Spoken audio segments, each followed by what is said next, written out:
You have an idea. You want to tell it to the world, but you don't know where to start.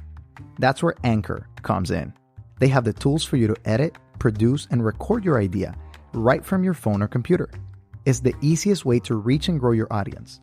They publish for you to Spotify, Apple Podcasts, and all major platforms. And to top it all off, they match you with advertisers so you can earn from your passion and your wonderful idea. So tell me, what are you waiting for? Download the Anchor app or go to anchor.fm to get started and follow your dream.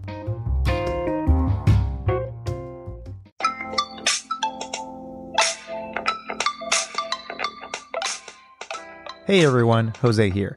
Just wanted to let you know that this interview has been split into two. We went a little bit over the time that we usually have, so we split it into two. So you'll listen to just half of the interview today and half will be released later on.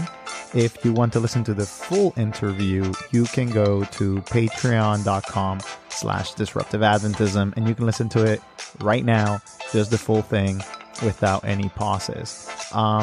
You can become a patron and you'll get a lot of other exclusive stuff like the posts, like the videos, or many other different things. So just head to patreon.com/disruptiveadventism.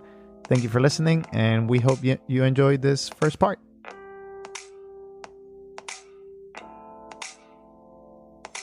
It's time for another episode of Disruptive Adventism, and today's topic is the most disruptive we have had in a while.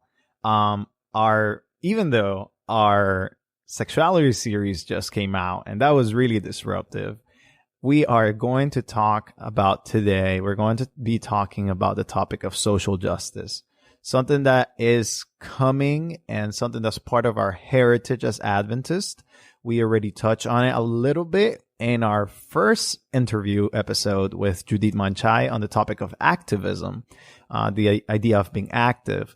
But today we're going full blown, just talking about social justice and why it is important and how is it a part of the fabric of Adventism and maybe why we lost it. So we have invited Claudia Allen to be with us, and she will be speaking to this topic. She has been on other podcasts. She has been on the Adventist Peace Radio podcast, so make sure to listen to that interview as well. But today is going to have a very different, a very unique flavor, so make sure to tune in. We have Claudia with us. How's it going, Claudia?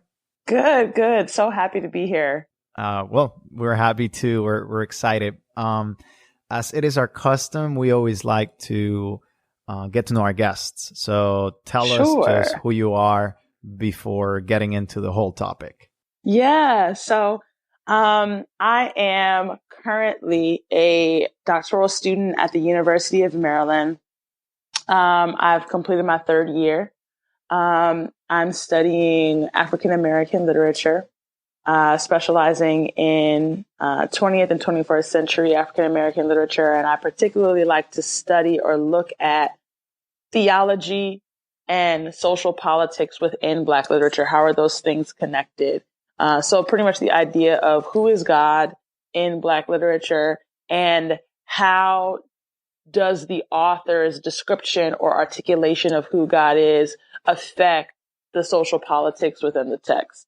But I am also a speaker and a writer. I think I prefer those labels over the doctoral student label. I love to write. I love to speak, and I particularly love to write and speak on the topic of justice and the Bible, because I do feel like there is a strong correlation between social justice and the Bible from Genesis to Revelation. And I just think that maybe we have, kind of moved away from doing that intellectual labor with the text. And so I feel very much so drawn to doing that work. And so, I'm originally from Michigan. Grew up in St. Joseph, Michigan, about 10 minutes from Andrews University. And I have one brother. His name is Clifford. And I have... Like the red dog. Yes, but let's not make that joke. So many people made that joke. growing up, and we hated that because obviously my brother's not a big red dog, but yes, like the big red dog. I can definitely relate because of every time that someone listens to my name, it's like Jose, and they're like, "No way, Jose," and I'm like, "Can you just stop?" Like, So Yeah. I guess I apologize, but like, I No. just wanted to kind of like make sure, that that's what it was. Yeah. No, I totally get it. Yeah, I totally get it. So, yeah, one brother, um, two parents, a mother and a father. Karen Allen, who is the Dean of Nursing and Health Professions at Valparaiso University, and my father is Clifford Allen. So, yeah, definitely.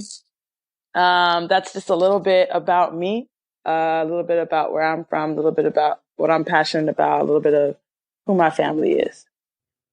Okay, that's awesome. Well, I'm glad to hear. I'm glad to hear that you've had a rich history. You've kind of traveled around, and well, now you're working on doctoral studies, and that's exciting. That's always a good goal to have, and hopefully in the very near future, Dr. Allen, right? Even though you prefer writer or speaker Allen, to a certain degree.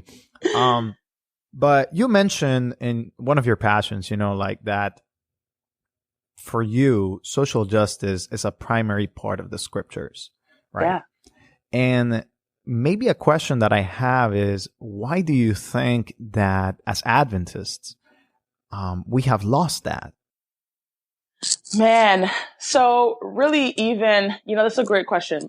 Even removed from like the biblical theological conversation, right? If we think about um,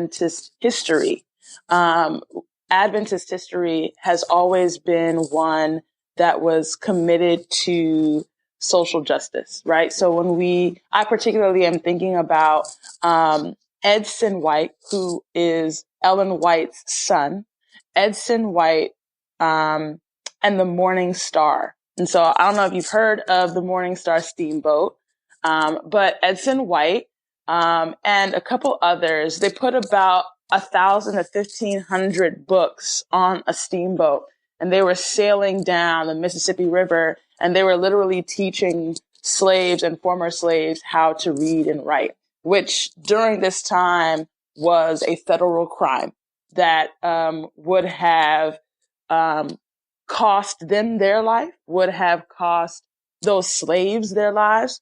And so literally they were teaching slaves how to read and write with books as well as with Message magazine articles.